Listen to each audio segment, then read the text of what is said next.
ನಮಸ್ತೆ ಮಕ್ಕಳೇ, ನಮ್ಮ ಸರಳ ಗಣಿತ ಜಗತ್ತಿಗೆ ಸ್ವಾಗತ. ಈ ದಿನ ನಾವು 10ನೇ ತರಗತಿಯ ಗಣಿತ ಭಾಗ 1ರಲ್ಲಿರುವಂತಹ 3ನೇ ಅಧ್ಯಾಯ 2 ಚರಾಕ್ಷರಗಳಿರುವ ರೇಖಾತ್ಮಕ ಸಮೀಕರಣಗಳ ಜೋಡಿ. ಈ ಅಧ್ಯಾಯದಲ್ಲಿ ಅಭ್ಯಾಸ 3.5 ತೋರಿಸ್ಕೊಡ್ತಾ ಇದ್ದೀನಿ. ಕೆಳಗಿನ ರೇಖಾತ್ಮಕ ಸಮೀಕರಣಗಳ ಜೋಡಿಗಳಲ್ಲಿ ಯಾವುದಕ್ಕೆ ಅನನ್ಯ ಪರಿಹಾರ ಅಥವಾ ಅಪರಿಮಿತ ಸಂಖ್ಯೆಯ ಪರಿಹಾರಗಳಿರುತ್ತವೆ? ಯಾವುದಕ್ಕೆ ಪರಿಹಾರವಿರುವುದಿಲ್ಲ? ಅನನ್ಯ ಪರಿಹಾರ ಇರುವುದಾದರೆ ಓರೆ ಗುಣಾಕಾರ ವಿಧಾನದಿಂದ ಅದನ್ನು ಕಂಡುಹಿಡಿಯಿರಿ. Which of the following pairs of linear equations has unique solution, no solution or infinitely many solutions? In case there is a unique solution, find it by using cross multiplication method. First question ಇದೆ, x minus 3y minus 3 is equal to 0. 3x minus 9y minus 2 is equal to 0. ಈಗ ನಾವು ಮೊದಲಿಗೆ ಏನು ಮಾಡಬೇಕಾಗಿದೆ, ಅಲ್ಲಿ ಕೊಟ್ಟಿರುವಂಥ ಸಮೀಕರಣಗಳ ಜೋಡಿಯನ್ನು ನೋಡಬೇಕು, ಪರೀಕ್ಷೆ ಮಾಡಬೇಕು. ಈ ಜೋಡಿಗಳಿಗೆ ಅನನ್ಯ ಪರಿಹಾರ ಇದೆಯಾ ಅಥವಾ ಅಪರಿಮಿತ ಸಂಖ್ಯೆಗಳ ಪರಿಹಾರ ಇದೆಯಾ ಅಥವಾ ಪರಿಹಾರನೇ ಇಲ್ವಾ ಅನ್ನೋಂಥದ್ದನ್ನು ನಾವು ಫಸ್ಟ್ ಪರೀಕ್ಷೆ ಮಾಡಬೇಕು. ಏನಾದರೂ ಈ ಜೋಡಿಗೆ ಅನನ್ಯ ಪರಿಹಾರ ಇದೆ ಅಂತಂದಾಗ ಆ ಸಂದರ್ಭದಲ್ಲಿ ಮಾತ್ರ ನಾವು ಈ ಜೋಡಿಗಳಿಗೆ ಓರೆ ಗುಣಾಕಾರದ ವಿಧಾನದಿಂದ ಎಕ್ಸ್ ಮತ್ತು ವೈಗಳಿಗೆ ಬೆಲೆಯನ್ನು ಕಂಡುಹಿಡಿಬೇಕು. ಬನ್ನಿ ನೋಡೋಣ ಮಕ್ಕಳೇ. ನೋಡಿ, ನಾವೀಗ ಕೊಟ್ಟಿರೋಂಥ ಸಮೀಕರಣಗಳಿಗೆ ಅನುಪಾತಗಳನ್ನು ಹೋಲಿಸಿ ನೋಡಬೇಕು. ಈಗ 2 ಸಮೀಕರಣಗಳ ಜೋಡಿ ಕೊಟ್ಟಿದ್ದಾರೆ ಅಂತಂದಾಗ ಆ ಸಮೀಕರಣಗಳಲ್ಲಿ a1/a2, b1/b2, c1/c2 ಅನ್ನು ನಾವು ಮೊದಲು ಬರ್ಕೋಬೇಕು. ಬರ್ಕೊಂಡು ಅದಾದ ನಂತರ ನಾವೇನು ಮಾಡಬೇಕು, a1/a2 is not equal to b1/2 ಆಗಿದ್ದಲ್ಲಿ ಆ 2 ರೇಖೆಗಳು ಏನಾಗಿರುತ್ತೆ, ಛೇದಿಸುವ ರೇಖೆಗಳಾಗಿರುತ್ತೆ. ರೇಖೆಗಳು ಛೇದಿಸುವ ರೇಖೆಗಳಾಗಿದೆ ಅಂತಂದಾಗ ಆ ಸಮೀಕರಣಗಳ ಜೋಡಿಗೆ ಏನಾಗಿರುತ್ತೆ, ನಿಖರವಾಗಿ ಒಂದು ಪರಿಹಾರ ಇದೆ ಅಂತಂದರೆ ಅನನ್ಯ ಪರಿಹಾರ ಇದೆ ಅಂತ ನಾವು ಹೇಳ್ಬೋದು. ಅದೇ ನಾವು ಅನುಪಾತಗಳು a1/a2 is equal to b1/b2 is equal to c1/c2 ಆಗಿದ್ದಲ್ಲಿ ಈ ಕೊಟ್ಟಿರುವಂಥ ಸಮೀಕರಣಗಳು ಏನಾಗಿರುತ್ತೆ, ಐಕ್ಯಗೊಳ್ಳುವ ರೇಖೆಗಳು ಅಂತ ಆಗತ್ತೆ. ಆ ರೇಖೆಗಳು ಐಕ್ಯಗೊಳ್ಳುವ ರೇಖೆಗಳು ಅಂತಂದಾಗ ಈ ಸಮೀಕರಣಗಳಿಗೆ ಅಪರಿಮಿತ ಸಂಖ್ಯೆಯ ಪರಿಹಾರಗಳು ಸಿಗುತ್ತೆ. ಅದೇ a1/a2 is equal to b1/b2 ಆಗಿದ್ದು ನಾಟ್ ಈಕ್ವಲ್ ಟು c1/c2 ಆಗಿದ್ದರೆ ಆ ರೇಖೆಗಳೇನಾಗಿರುತ್ತೆ, ಸಮಾಂತರ ರೇಖೆಗಳಾಗಿರುತ್ತೆ. ಸಮಾಂತರ ರೇಖೆಗಳಿದ್ದಾಗ ಇದಕ್ಕೇನು ಪರಿಹಾರನೇ ಇಲ್ಲ. a1/a2 is not equal to b1/b2 ಆಗಿದ್ದರೆ ಅದು intersecting lines, 2 lines are intersecting ಅಂದಾಗ ಅದಕ್ಕೆ ಯೂನಿಕ್ ಸೊಲ್ಯೂಷನ್ ಇರುತ್ತೆ. a1/a2 is equal to b1/b2 is equal to c1/c2 ಆಗಿದ್ದಾಗ ಅದು 2 ಲೈನ್ಗಳು ಏನಾಗಿರುತ್ತೆ, ಕೋಇನ್ಸಿಡೆಂಟ್ ಲೈನ್ಸ್, ಐಕ್ಯಗೊಳ್ಳುವ ರೇಖೆಗಳು ಅಂದರೆ ಕೋಇನ್ಸಿಡೆಂಟ್ ಲೈನ್ಸ್ ಆಗಿರುತ್ತೆ. ಅದಕ್ಕೆ ಇನ್ಫೈನೈಟ್ಲಿ ಮೆನಿ ಸೊಲ್ಯೂಷನ್ಸ್ ಆಗುತ್ತೆ.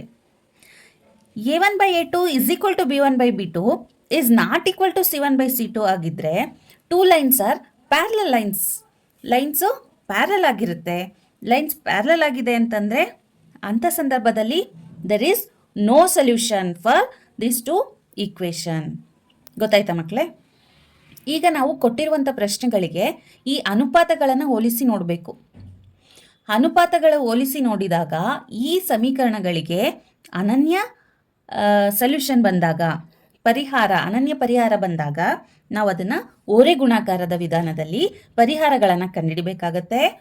ಅಪರಿಮಿತ ಸಂಖ್ಯೆಯ ಪರಿಹಾರಗಳಿದ್ದಾಗ ಮತ್ತು ಪರಿಹಾರನೇ ಇಲ್ಲ ಅನ್ನೋಂಥ ಸಂದರ್ಭ ಬಂದಾಗ ನಾವು ಆ ಕ್ವಶನ್ಸ್ಗೆ ಲಾಸ್ಟಿಗೆ ಸೊಲ್ಯೂಷನ್ ಹೇಳ್ಬಿಟ್ಟು ಇದಕ್ಕೆ ಪರಿಹಾರ ಇಲ್ಲ ಅಥವಾ ಇದಕ್ಕೆ ಅಪರಿಮಿತ ಸಂಖ್ಯೆಯ ಪರಿಹಾರಗಳಿವೆ ಅಂತ ಹೇಳ್ಬಿಟ್ಟು ಮುಗಿಸ್ಬೇಕಾಗತ್ತೆ. ಬನ್ನಿ ಮಕ್ಕಳೇ ನೋಡೋಣ. ನೋಡಿ ಮಕ್ಕಳೇ, ಈ ಪ್ರಶ್ನೆಯಲ್ಲಿ a1 1, b1 -3, c1 -3 ಅಂದರೆ ಎಕ್ಸ್ನ ಕೋಎಫಿಷಿಯೆಂಟ್ ಎಲ್ಲ ಎ ಅಂತ ತಗೊತೀವಿ, ವೈನ ಕೋಎಫಿಷಿಯೆಂಟ್ನ ಬಿ ಅಂತ ತಗೊತೀವಿ, ಕಾನ್ಸ್ಟೆಂಟ್ನ ಸಿ ಅಂತ ತಗೊತೀವಿ. ಅದು ಮೊದಲನೇ ಈಕ್ವೇಷನ್ ಆಗಿರೋದ್ರಿಂದ a1 b1 c1 ಆಗಿರುತ್ತೆ. ಅದೇ ಎರಡನೇ ಈಕ್ವೇಷನ್ನಲ್ಲಿ ಎಕ್ಸ್ನ ಕೊಯಿಫಿಷಿಯೆಂಟ್ A2 ಆಗಿರುತ್ತೆ, ವೈನ ಕೊಯಿಫಿಷಿಯೆಂಟ್ B2 ಆಗಿರುತ್ತೆ, ಕಾನ್ಸ್ಟೆಂಟ್ C2 ಆಗಿರುತ್ತೆ. ಈ ಇಕ್ವೇಷನಲ್ಲಿ ಎಕ್ಸ್ನ ಕೊಯಿಫಿಷಿಯೆಂಟ್ 3 ಇರೋದ್ರಿಂದ A2 3 ಆಗಿದೆ, ವೈನ ಕೊಯಿಫಿಷಿಯೆಂಟ್ -9 ಆಗಿದೆ, ಕಾನ್ಸ್ಟೆಂಟು -2 ಆಗಿದೆ. ಈಗ ನಾವು ಇದನ್ನು ಕಂಪೇರ್ ಮಾಡಿ ನೋಡ್ತಾ ಇದ್ದೀವಿ. A1/A2 A1 ಎಷ್ಟಿದೆ? 1 ಇದೆ, 1/3 ಆಯಿತು. ನೆಕ್ಸ್ಟು B1/B2 ನೋಡೋಣ. B1/B2 ಏನು? -3/-9, ಮೈನಸ್ ಕ್ಯಾನ್ಸಲ್ ಆಗುತ್ತೆ. 3 1s 3, 3s 9, ಹಂಗಾದರೆ ಏನು ಬಂತು? 1/3 ಬಂದಿದೆ. ನೆಕ್ಸ್ಟು C1/C2 ಎಷ್ಟಿದೆ? -3/-2, ಮೈನಸ್ ಕ್ಯಾನ್ಸಲ್ ಆಯಿತು, ಇದು 3/2 ಹಾಗೆ ಇರುತ್ತೆ. ನೋಡಿ ಇಲ್ಲಿ ನಮಗೇನು ಬಂದಿದೆ? A1/A2 1/3, B1/B2 1/3, ಆದರೆ C1/C2 3/2 ಇದೆ. ಅಂತಂದರೆ ಈ ಸಂದರ್ಭದಲ್ಲಿ ಇದೇನಾಗಿದೆ? A1/A2 = B1/B2 is not equal to C1/C2. ಅಂತಂದರೆ ಇದರ ಅರ್ಥ ಏನು? ಈ ಎರಡು ಲೈನ್ಗಳು ಪ್ಯಾರಲಲ್ ಲೈನ್ ಆಗಿದೆ. ಪ್ಯಾರಲಲ್ ಲೈನ್ ಆಗಿದ್ರೆ ಏನು? ಇದಕ್ಕೆ ಪರಿಹಾರ ಇಲ್ಲ. ನಾವು ಅದಕ್ಕೆ ಬರಿಬೋದು, ಈ ಸಮೀಕರಣಗಳಿಗೆ ಪರಿಹಾರ ಇಲ್ಲ ಅಂತ ಬರಿಬೋದು. ಆದ್ದರಿಂದ ನಾವು ಇದನ್ನು ಏನಂತ ಬರಿಬೋದು ಮಕ್ಕಳೇ? ಈ ರೇಖೆಗಳು ಸಮಾಂತರ ರೇಖೆಗಳಾಗಿವೆ, ಸಮಾಂತರವಾಗಿವೆ, ಆದ್ದರಿಂದ ಈ ಸಮೀಕರಣಗಳಿಗೆ ಪರಿಹಾರ ಇಲ್ಲ. There is no solution for these two equation because these two lines are parallel ಅಂತ ಹೇಳ್ಬೋದು. ಬನ್ನಿ ಮಕ್ಕಳೇ, ಮುಂದಿನ ಸಮೀಕರಣಗಳ ಜೋಡಿಯನ್ನು ನಾವು ಅನುಪಾತಗಳನ್ನು ಪರೀಕ್ಷಿಸಿ ನೋಡೋಣ. ನೋಡಿ ಮಕ್ಕಳೇ, ಇಲ್ಲಿ ಎರಡನೇ ಕ್ವಶನ್ ಏನು ಕೊಟ್ಟಿದ್ದಾರೆ? 2x + y = 5, 3x + 2y = 8. ನಾವೀಗ ಇದೇನು ಮಾಡಬೇಕು? ಕಾನ್ಸ್ಟೆಂಟನ್ನು ಇಂದ ಆ ಕಡೆ ಕೊಟ್ಟಿದ್ದಾರೆ, ನಾವು ಅದನ್ನು ಕನ್ವರ್ಟ್ ಮಾಡಿ ಬರ್ಕೊಳ್ಳೋಣ. ಈ ಕಡೆ ತಗೊಂಡು ಬನ್ನಿ. 2x + y ಇಂದ ಆ ಸೈಡ್ ಇದೆ, +5 ಇದೆ, ಅದನ್ನ ಈ ಕಡೆ ತಗೊಂಡ್ಬನ್ನಿ, -5 ಆಗುತ್ತೆ, = 0. ಇದನ್ನು ನಾವು ಈಕ್ವೇಷನ್ ನಂಬರ್ 1 ಅಂತ ಬರಿಬೋದು. ನೆಕ್ಸ್ಟು ಇದು ಅಷ್ಟೇ, 3x + 2y, 8ನ ಈ ಕಡೆ ತೊಗೊಂಬರ್ತಿದ್ದೀವಿ, -8 = 0, ಈಕ್ವೇಷನ್ ನಂಬರ್ 2. ಈಗ ನಾವಿಲ್ಲಿ A1 A2 B1 B2 C1 C2ನ ಬರ್ಕೊಳ್ಳೋಣ. ಏನಿದೆ? A1 ಮೊದಲನೇ ಕ್ವಶನಲ್ಲಿ ಎಕ್ಸ್ನ ಕೊಯಿಫಿಷಿಯೆಂಟ್ A1 ಆಗಿರುತ್ತೆ, ಅದು 2 ಇದೆ. ಮೊದಲನೇ ಇಕ್ವೇಷನಲ್ಲಿ ವೈನ ಕೊಯಿಫಿಷಿಯೆಂಟ್ B1 ಆಗಿರುತ್ತೆ, ಅದು +1 ಇದೆ. ಮೊದಲನೇ ಇಕ್ವೇಷನ್ನಲ್ಲಿರೋಂಥ ಕಾನ್ಸ್ಟೆಂಟು C1 ಆಗಿರುತ್ತೆ, C1 ಏನಿದೆ? -5 ಇದೆ. ಅದೇ ರೀತಿ ಎರಡನೇ ಇಕ್ವೇಷನಲ್ಲಿ ಎಕ್ಸ್ನ ಕೊಯಿಫಿಷಿಯೆಂಟ್, ವೈನ ಕೊಯಿಫಿಷಿಯೆಂಟ್ ಮತ್ತು ಕಾನ್ಸ್ಟೆಂಟ್ನ ಬರ್ಕೊಳ್ಳೋಣ. A2 3 ಇದೆ, B2 +2 ಇದೆ, C2 -8 ಇದೆ. ಈಗ ನೋಡಿ ಮಕ್ಕಳೇ, ನಾವಿಲ್ಲಿ ಅನುಪಾತಗಳನ್ನು ಕಂಡುಹಿಡಿಯೋಣ. A1/A2 ಏನು? 2/3. B1/B2 ಏನು? 1/2. ಇಷ್ಟು ಮಾಡಿದರೆ ಸಾಕು. ಇಲ್ಲೇ ಗೊತ್ತಾಗ್ತಾ ಇದೆ A1/A2 ಮತ್ತು B1/B2 ಸಮ ಇಲ್ಲ ಅಂತ. ಹಾಗಾಗಿ ನಾವೇನಂತ ಬರಿಬೋದು? A1/A2 is not equal to B1/B2.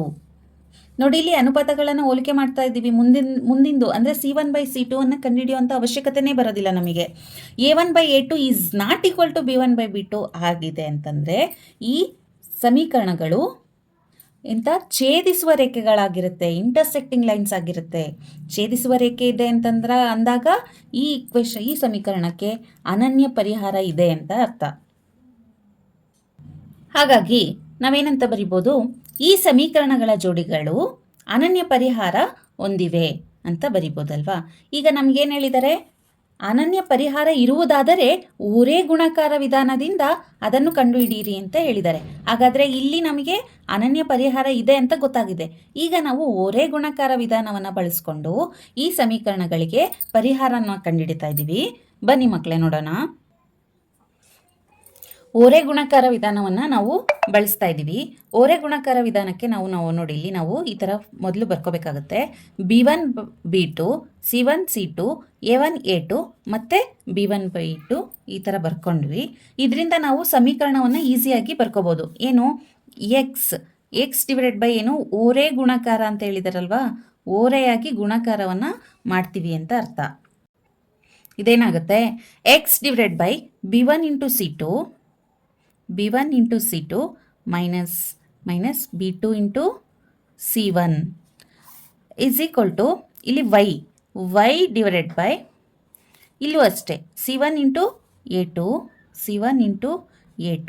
Minus c2 into a1 is equal to 1 divided by ಇಲ್ಲೂ ಓರೆ ಗುಣಾಕಾರ a1 b2 minus a2 b1.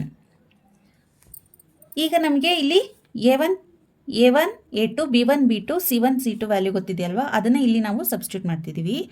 X ಹಾಗೆ ಇರಲಿ, b1 ಅಂತಂದರೆ 1 ಇಂಟು c2 ಮೈನಸ್ 8 ಇದೆ, ಮೈನಸ್ b2 ಅಂದರೆ 2, c1 ಅಂದರೆ ಮೈನಸ್ 5. ಆಯಿತಾ? ಅದೇ ರೀತಿ y ಡಿವೈಡೆಡ್ ಬೈ c1 ಎಷ್ಟಿದೆ, c1 ಮೈನಸ್ 5 ಇದೆ, ಇಂಟು a2 3 ಇದೆ, minus of c2 minus 8 into a1 ಅಂದರೆ 2 is equal to 1 divided by a1 ಎಷ್ಟಿದೆ, 2 ಇದೆ, ಇಂಟು b2 2 ಮೈನಸ್ a2 ಎಷ್ಟಿದೆ, 3 ಇದೆ, ಇಂಟು b1 1. ನೋಡಿ, ಎಕ್ಸ್ ಹಾಗೆ ಇರಲಿ, divided by 1 into minus 8 minus ಇಲ್ಲಿ ಒಳಗಡೆ ಮೈನಸ್ ಇದೆ, ಮೈನಸ್ ನಾವು ಮೈನಸ್ ಇಂಟು ಮೈನಸ್ ಪ್ಲಸ್ ಆಗುತ್ತೆ, 5 2s 10 is equal to y divided by 5 3s 15 minus into plus minus 15 minus ಇದೆ, minus of minus plus 8 2s 16 is equal to 1 divided by 2 2s 4 minus 3 1s 3. ಈಗ ಇದೇನಾಗುತ್ತೆ, x divided by plus 2 ಇದೆ, minus 8 ಇದೆ, plus 2 minus 8 ಏನಾಯಿತು, plus 10 minus 8 ಇದೆ, plus 10 minus 8 ಅಂದರೆ plus 2 is equal to y divided by plus 16 minus 15 ಅಂತ ಇದೆ. Answer ಏನು ಬರುತ್ತೆ, plus 1 is equal to 1 divided by 4 minus 3 ಅಂತಂದರೆ 1. ಈಗ ಏನಾಯಿತು, ಇದನ್ನು ನಾವು ಎಕ್ಸ್ನ ಒಂದು ಸತಿ ಕಾನ್ಸ್ಟೆಂಟ್ ಜೊತೆಗೆ ವೈನ ಒಂದು ಸತಿ ಕಾನ್ಸ್ಟೆಂಟ್ ಜೊತೆಗೆ ತಗೊಳ್ತಾ ಇದ್ದೀವಿ. X by 2 is equal to 1 by 1. ಇದು ಕ್ರಾಸ್ ಮಲ್ಟಿಪ್ಲೈ ಮಾಡಿದರೆ ಏನಾಯಿತು, ಈ 2 ಮೇಲೆ ಹೋಗುತ್ತೆ. ಸೊ ಹಂಗಾಗಿ x into 1 x is equal to 2. Next ಅದೇ ರೀತಿ y by 1 is equal to 1 by 1, y is equal to 1. ಇದಾಗಿತ್ತು ಈ ಸಮೀಕರಣ ಪರಿಹಾರ. ಅಂದರೆ ಎಕ್ಸ್ನ ಬೆಲೆ ಪ್ಲಸ್ 2, ವೈನ ಬೆಲೆ ಪ್ಲಸ್ 1 ಬಂದಿದೆ ಮಕ್ಕಳೇ. ಬನ್ನಿ ನಾವು ಮುಂದಕ್ಕೆ ಪರಿಹಾರ, ಅನನ್ಯ ಪರಿಹಾರ ಇದ್ದರೆ ಅದಕ್ಕೆ ಪರಿಹಾರವನ್ನು ಕಂಡುಹಿಡಿಯೋಣ. ನೋಡಿ ಮಕ್ಕಳೇ, ಮುಂದಿನ ಸಮೀಕರಣ ಹೀಗಿದೆ. 3x minus 5y is equal to 20, 6x minus 10y is equal to 40. ಈಗ ನಾವು ಇದರಲ್ಲಿ ಏನು ಮಾಡ್ತಿದ್ವಿ, 20 ಇಸ್ ಈಕ್ವಲ್ ಟು ಇಂದ ಈ ಕಡೆ ತಗೊಳ್ತಾ ಇದ್ದೀವಿ. ಈ ಸಮೀಕರಣದಲ್ಲಿ 40 ಈ ಸಮೀಕರಣದಲ್ಲಿ ಇಸ್ ಈಕ್ವಲ್ ಟು ಇಂದ ಈ ಕಡೆ ತರ್ತಾ ಇದ್ದೀವಿ. ಏನಾಗುತ್ತೆ, 3x minus 5y minus 20 is equal to 0. ಇದನ್ನು ನಾವು ಸಮೀಕರಣ 1 ಅಂತ ತಗೊಳ್ತೀವಿ. 6x minus 10y minus 40 is equal to 0. ಇದನ್ನು ನಾವು ಸಮೀಕರಣ 2 ಅಂತ ತಗೊಳ್ತಾ ಇದ್ದೀವಿ. ಇದರಲ್ಲಿ ನಾವು a1 a2 b1 b2 c1 c2 ಅನ್ನು ಬರ್ಕೊಳ್ಳೋಣ. a1 3, a2 6, b1 ಎಷ್ಟಿದೆ ಮೈನಸ್ 5, b2 ಮೈನಸ್ 10, c1 ಏನಿದೆ ಮೈನಸ್ 20, c2 ಏನಿದೆ ಮೈನಸ್ 40. ಆಯಿತಾ ಮಕ್ಕಳೇ? ಈಗ ನಾವು a1 by a2 b1 by b2 c1 by c2 ಅನ್ನು ಕಂಡುಹಿಡಿಯೋಣ. A1/A2 ಏನಾಗುತ್ತೆ 3/6. ಅಂದರೆ ಇಲ್ಲಿ 3/6 ಇದೆ. 3 6 ಡಿವೈಡ್ ಆಗುತ್ತೆ. ಡಿವೈಡ್ ಮಾಡೋಣ. 3 1 3 2 ಏನು ಬಂತು 1/2. B1/B2 ಏನಿದೆ -5/-10. ಮೈನಸ್ ಕ್ಯಾನ್ಸಲ್ ಆಗುತ್ತೆ. 5 1 5 2 ಏನು ಬಂತು 1/2. C1/C2 -20/-40 ಏನಾಗುತ್ತೆ ಮೈನಸ್ ಕ್ಯಾನ್ಸಲ್ ಆಗುತ್ತೆ. 20/10 21 22 ಏನು ಬಂತು 1/2. ಇಲ್ಲಿ ನೋಡಿ ಮಕ್ಕಳೇ ಏನಾಗ್ತಿದೆ A1/A2 1/2, B1/B2 1/2, C1/C2 1/2. ಇಲ್ಲಿ ಅನುಪಾತಗಳನ್ನು ಹೋಲಿಸಿದಾಗ ಎಲ್ಲ ಅನುಪಾತಗಳು ಸಮ ಬರ್ತಿದೆ. ಅಂದರೆ A1/A2, B1/B2, C1/C2 ಎಲ್ಲ ಈಕ್ವಲ್ ಇರೋದ್ರಿಂದ ಇದನ್ನ ನಾವು ಏನಂತ ಕರಿಬಹುದು, ಈ ಸಮೀಕರಣಗಳು ಐಕ್ಯಗೊಳ್ಳುವ ಸಮೀಕರಣಗಳು ಅಂತ ಕರಿಬಹುದು. ಆಯ್ತಾ?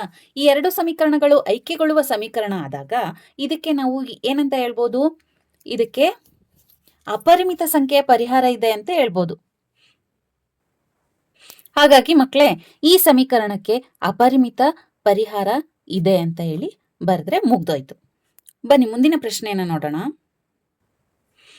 ಈ ರೇಖಾತ್ಮಕ ಸಮೀಕರಣಗಳ ಜೋಡಿಗಳು ಐಕ್ಯಗೊಳ್ಳುವ ರೇಖೆಗಳು, ಆದ್ದರಿಂದ ಇದಕ್ಕೆ ಅಪರಿಮಿತ ಸಂಖ್ಯೆಯ ಪರಿಹಾರವಿರುತ್ತವೆ. ಬನ್ನಿ ಮುಂದಿನ ಸಮೀಕರಣಗಳ ಜೋಡಿಗಳನ್ನು ನೋಡೋಣ. ಮುಂದಿನ ಸಮೀಕರಣ ಹೀಗಿದೆ: x - 3y - 7 = 0, 3x - 3y - 15 = 0.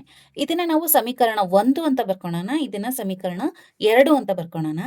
ಈಗ ನಾವು A1 A2 B1 B2 C1 C2 ಅನ್ನು ಬರ್ಕೊಳ್ಳೋಣ. A1 1 ಇದೆ, A2 3, B1 -3, B2 -3, C1 -7, C2 -15. ಇದಕ್ಕೆ ನಾವು ಅನುಪಾತಗಳನ್ನು ಕಂಡುಹಿಡಿಯೋಣ. A1/A2 ಏನಾಯ್ತು 1/3.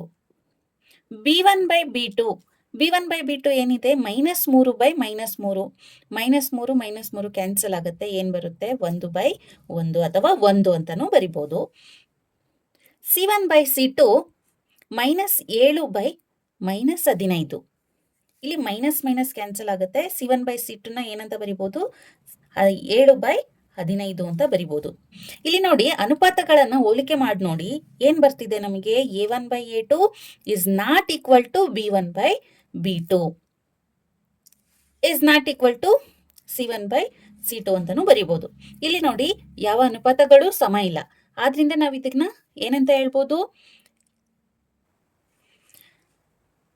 ಈ ರೇಖೆಗಳು ಛೇದಿಸುವ ರೇಖೆಗಳು ಅಂತ ಹೇಳ್ಬೋದು. ಆದ್ರಿಂದ ಈಗಳ ಜೋಡಿಗೆ ಒಂದು ನಿಖರವಾದ ಒಂದು ಬೆಲೆ ಇದೆ ಅಂತ ಹೇಳ್ಬೋದು. ಅಂದ್ರೆ ಈ ಸಮೀಕರಣಗಳ ಜೋಡಿಗೆ ಅನನ್ಯ ಪರಿಹಾರ ಇದೆ ಅಂತ ಹೇಳ್ಬೋದು. ಆ ಪರಿಹಾರನ ಕಂಡುಹಿಡಿಯೋಣ ಬನ್ನಿ. ಓರೆ ಗುಣಾಕಾರದ ವಿಧಾನದಿಂದ ನಾವು ಪರಿಹಾರನ ಕಂಡುಹಿಡಿತಾ ಇದ್ದೀವಿ. ಅದಕ್ಕೆ ನೋಡಿ ನಾವು ಇದಕ್ಕೆ ಫಾರ್ಮುಲಾ ಏನು, x / B1 × C2 - B2 × C1, y / C1 × A2 - C2 × A1 = 1 / A1 × B2 - A2 × B1. ಇದನ್ನು ನಾವು ಫಾರ್ಮುಲಾ ಬರ್ಕೊಳ್ತಾ ಇದ್ದೀವಿ. ಇದು ಏನಾಗುತ್ತೆ, x / B1 ಏನಿದೆ -3, C2 -15 B2 ಏನಿದೆ -3, C1 -7 = y / C1 -7, A2 3 ಇದೆ ಮೈನಸ್ C2 ಎಷ್ಟಿದೆ -15 ಇಂಟು A1 ಅಂದರೆ 1 = ಏನಾಯ್ತು ಇಲ್ಲಿ 1 / A1 1, B2 -3 - A2 3 into b1 -3. x divided by 3 × 15, 15 ಮೂಡ್ಲೆ minus into minus plus 45 minus ಇದೇನಾಗುತ್ತೆ ಮೈನಸ್ ಇಂಟು ಮೈನಸ್ ಪ್ಲಸ್ 7 ಮೂಡ್ಲೆ 21 is equal to y divided by ಏನಾಯಿತು minus ಇದೆ ಇದು ಪ್ಲಸ್ ಇದೆ ಮೈನಸ್ ಇಂಟು ಪ್ಲಸ್ ಮೈನಸ್ 7 ಮೂಡ್ಲೆ 21 ಇಲ್ಲಿ ಮೈನಸ್ ಇದೆ ಇಲ್ಲಿ ಪ್ಲಸ್ ಇದೆ minus into plus minus minus into minus plus 15 is equal to 1 divided by -3 minus ಇಲ್ಲಿ ಮೈನಸ್ ಇದೆ minus into minus plus 9 x divided by 24 is equal to y divided by ಇದು -6 ಆಗುತ್ತೆ 1 divided by plus 6. ಈಗ ಕಾನ್ಸ್ಟೆಂಟ್ನ ಒಂದ್ಸತಿ y ಮತ್ತೆ ಕಾನ್ಸ್ಟೆಂಟ್ನ ಒಂದ್ಸತಿ equal ಅಂತ ಬರ್ಕೊಳ್ಳಿ. x by 24 is equal to 1/6, y by -6 is equal to 1/6. ಈಗ ಇದನ್ನ ಕ್ರಾಸ್ ಮಲ್ಟಿಪ್ಲೈ ಮಾಡಿದ್ರೆ 24 ಮೇಲೆ ಹೋಗುತ್ತಲ್ವಾ. x is equal to 24/6, y is equal to -6/6. So ಇದನ್ನ ಡಿವೈಡ್ ಮಾಡಿದ್ರೆ ಏನು ಬರುತ್ತೆ x ಇಸ್ ಈಕ್ವಲ್ ಟು 4, ಇದು 6 ಕ್ಯಾನ್ಸಲ್ ಆಗುತ್ತೆ, y ಇಸ್ ಈಕ್ವಲ್ ಟು -1. ಇಲ್ಲಿ ನೋಡಿ ಮಕ್ಕಳೇ, ಈ ಸಮೀಕರಣಗಳ ಜೋಡಿಗೆ ಅನನ್ಯ ಪರಿಹಾರ ಇದೆ ಅಂತ ಹೇಳಿದ್ನಲ್ವಾ, ಆ ಅನನ್ಯ ಪರಿಹಾರ ಇದೆ. ಅಂದ್ರೆ x ನ ಬೆಲೆ 4, y ನ ಬೆಲೆ 1 ಆಗಿರುತ್ತೆ ಮಕ್ಕಳೇ. 3.5ರಲ್ಲಿ ಮೊದಲನೇ ಮೇನ 4 ಪ್ರಶ್ನೆಗಳಿಗೆ ಉತ್ತರವನ್ನು ಕೊಟ್ಟಿದ್ದೀನಿ. ನಿಮಗೆ ಈ ವಿಡಿಯೋ ಇಷ್ಟ ಆಗಿದ್ದಲ್ಲಿ ಲೈಕ್ ಮಾಡಿ, ನಿಮ್ಮ ಫ್ರೆಂಡ್ಸಿಗೆ ಶೇರ್ ಮಾಡಿ. ಏನಾದರೂ ಡೌಟ್ಸ್ ಇದ್ದರೆ ಕಮೆಂಟ್ ಮಾಡಿ.